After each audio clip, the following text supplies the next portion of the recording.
Assalamualaikum warahmatullahi wabarakatuh.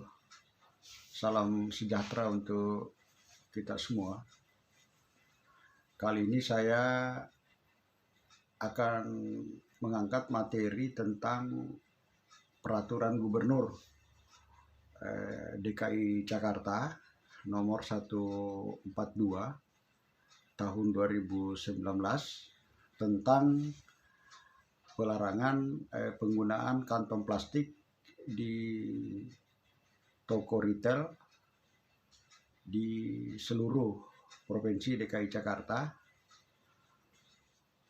atau lebih spesifik disebut kantong plastik ini sebagai kantong plastik sekali pakai, PSP ya, itu lebih populernya PSP, plastik sekali pakai. Alasan yang mendasar daripada peraturan gubernur ini adalah mengantisipasi sampah plastik.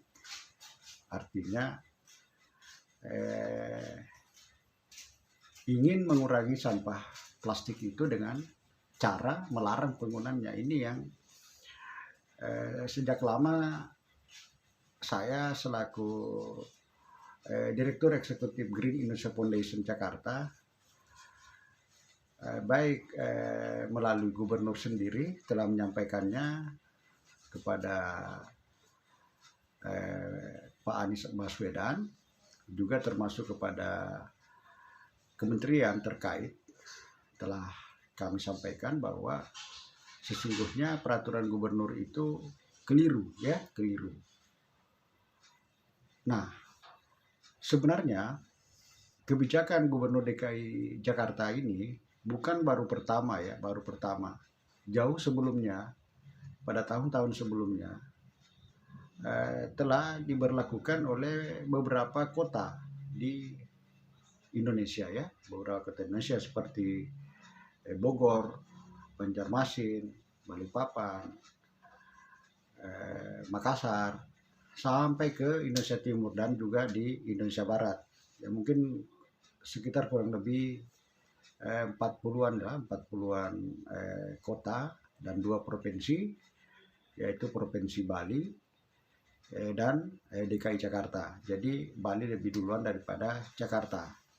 Nah, sesungguhnya sebenarnya ini permasalahan ini adalah muncul atau efek daripada kebijakan kantong plastik berbayar, atau lebih juga dikenal kantong plastik tidak gratis, itu sejak tahun 2016 ya, 2012, di mana kebijakan kantong plastik itu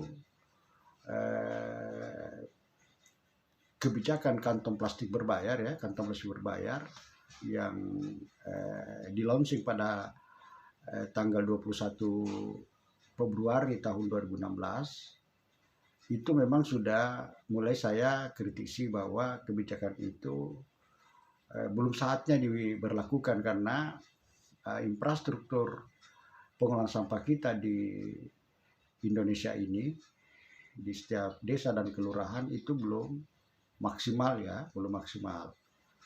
Nah, itu yang menjadi dasar daripada kritisi kami selama ini.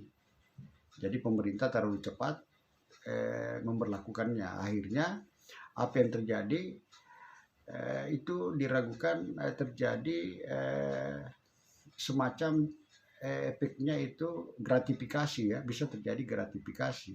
Kemana dana itu? Tapi khusus untuk kantong plastik berbayar ini akan saya ulas di lain kesempatan. Silakan ditunggu saja. Kita hanya masuk kepada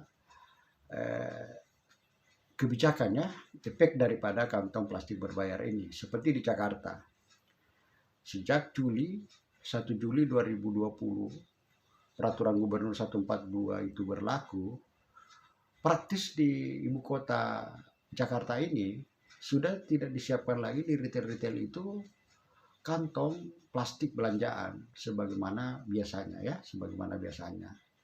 Tapi diganti dengan kantong belanjaan yang jenis kain.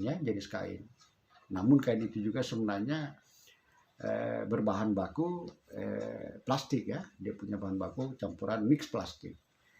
Nah, kantong itu yang sering ditemukan itu di retail, kantong ada warna hijau, juga ada warna kuning, merah dan seterusnya, itu dijual oleh retail sebesar Rp5.000. Yang umumnya itu Rp5.000. Nah, itu sebenarnya bisa diduga itu terjadi pemaksaan sebenarnya, karena tidak disiapkan lagi. Kalau orang belanja itu dikasih aja barang tanpa kantong, jadi berhamburan. Nah, otomatis ya pasti beli. Atau kalau tidak mau ya harus dilengkapi, dan konsumen tidak mau ya terpaksa tidak belanja.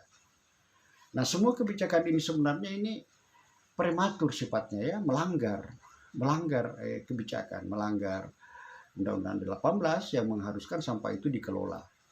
Bukan melarang penggunaan, tapi dikelola sampah itu. Termasuk juga melanggar Kitab Undang-Undang Hukum Perdata pasal 612 dan 1320 ya, di mana amanat daripada KUH Perdata itu bahwa pedagang ataukah penjual yang menjual produknya, menjual barangnya, wajib menyerahkan barang dagangannya itu secara lengkap kepada pembeli, kepada konsumen. Yang dimaksud lengkap di situ adalah disertai dengan wadah ya, disertai dengan wadah atau kantong belanja. Di dalam amanat KUH Perdata itu tidak disebut kantong plastik, tapi wadah ya, kantong untuk tempat belanjaan tadi. Jadi harus diserahkan secara lengkap. Nah, dengan mengcombine tadi kebijakan ini dengan KUH Perdata dan Undang-Undang 18 yang mengharuskan pengelolaan di sumbernya, jadi otomatis sama saja pemerintah, termasuk pemerintah pusat yang merestui kebijakan ini, itu sama saja menyuruh pedagang melanggar kewajibannya, ya, melanggar.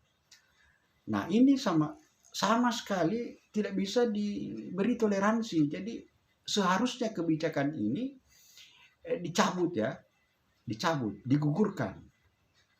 Menteri harus turun tangan sebenarnya, Menteri Lingkungan Hidup atau Menteri Koordinator Maritim dan Investasi, Menko Maritim dan Investasi, atau langsung Presiden Jokowi sendiri harus menghentikan kebijakan ini karena sangat melanggar. Efek daripada pelarangan ini bisa berakibat kepada kinerja daripada industri. Jadi kita tidak berlaku adil kepada industri, berakibat kepada bisa terjadi pemutusan hubungan kerja, berefek kepada pajak dan seterusnya. Jadi banyak yang bisa timbul permasalahan hanya karena semata-mata ingin mengantisipasi sampah. Padahal di dalam Undang-Undang 18 tahun 2008 tentang pengelolaan sampah beserta turunan regulasi turunannya seperti peraturan pemerintah nomor 81 tahun 2012, Permen LH, Permen PU, Permendagri dan seterusnya, itu tidak ada satupun amanat melarang penggunaan produk, tapi mengelola. Jadi di sini pemerintah harus sadar.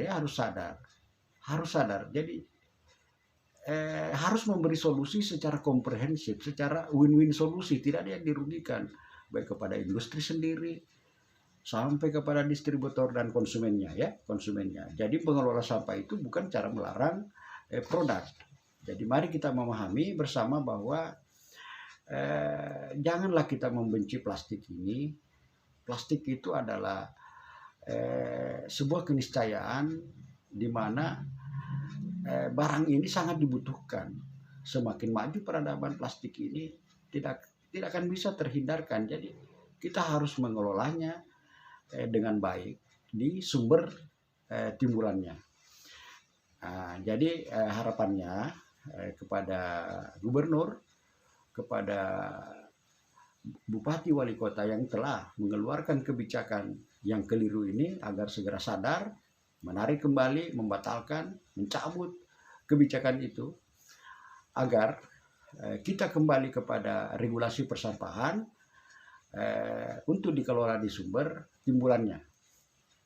Demikian kami sampaikan, semoga mendapat perhatian daripada pemerintah, baik kepada wali kota, bupati wali kota, gubernur Bali dan Jakarta yang sudah mengeluarkan ini, Kementerian Lingkungan Hidup, serta dan khususnya Bapak Presiden Jokowi agar mempertimbangkan dan mencabut kebijakan ini. Demikian, Assalamualaikum warahmatullahi wabarakatuh.